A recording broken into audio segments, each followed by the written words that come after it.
Kolkata night রাইডার্সের dressing রুমে গিয়ে ঠিক কী করলেন রোহিত শর্মা? শনিবার ইডেন গার্ডেন্সে IPL 2024-এর ম্যাচে মুম্বাই ইন্ডিয়ান্সকে হারায় কলকাতা নাইট রাইডার্স। আর সেই ম্যাচে ব্যাট হাতে একেবারেই ছন্দে ছিলেন না মুম্বাই ইন্ডিয়ান্সের প্রাক্তন অধিনায়ক তথা ভারত অধিনায়ক রোহিত শর্মা। 24 বলে মাত্র 19 রান করেই আউট হন রোহিত।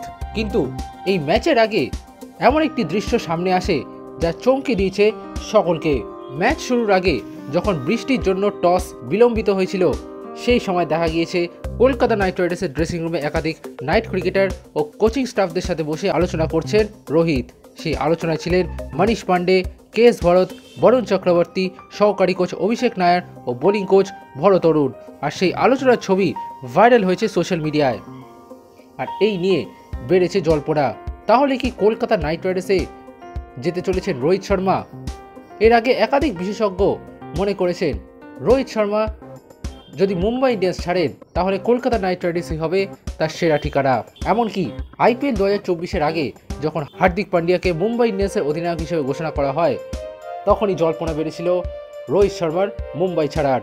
যদিও মুম্বাইয়ের হয়ে প্রত্যেকটি ম্যাচই খেলেছেন হিটম্যান, কিন্তু শুক্রবার একটি ভিডিও ভাইরাল হয় যা নিয়ে এই জল্পনা আবারও বেড়েছে। শুক্রবার কলকাতা নাইট রাইডার্সের পোস্ট করা একটি ভিডিওতে দেখা যায় অনুশীলনের সময় দীর্ঘক্ষণ কথা বলেন রোহিত ও অভিষেক নায়ার, যেখানে রোহিত নিজের আক্ষেপ ও এই বছরটাই তার শেষ এমন বার্তাই ব্যক্ত করেন। যদিও সে ভিডিও ডিলিট করে KKR। আর তারপরেই শুরু হয়েছিল জল্পনা, তাহলে কি মুম্বাই ইন্ডিয়ান্সের হয়ে এই IPL-ই শেষ মৌসুম হতে চলেছে রোহিত শর্মার? তাহলে কি মেগা নিলামে নিজের নাম লেখাবেন হিটম্যান? সে নিয়ে সন্দেহ রয়েছে। এমনকি একাধিক সাক্ষাৎকারে রোহিত শর্মা নিজেও বলেছেন ইডেন গার্ডেন্স তার দ্বিতীয় ঘর। এই ইডেন গার্ডেন্সে IPL ট্রফি জেতা থেকে শুরু করে ব্যক্তিগত সাফল্য সমস্ত কিছুই অর্জন করেছেন রোহিত শর্মা। ফলে কলকাতা নাইট রাইডার্সে এলে একদিকে যেমন কলকাতার শক্তি বাড়বে, তেমনি রোহিত হয়তো নতুন একটি শুরু করতে পারবেন। Extra time.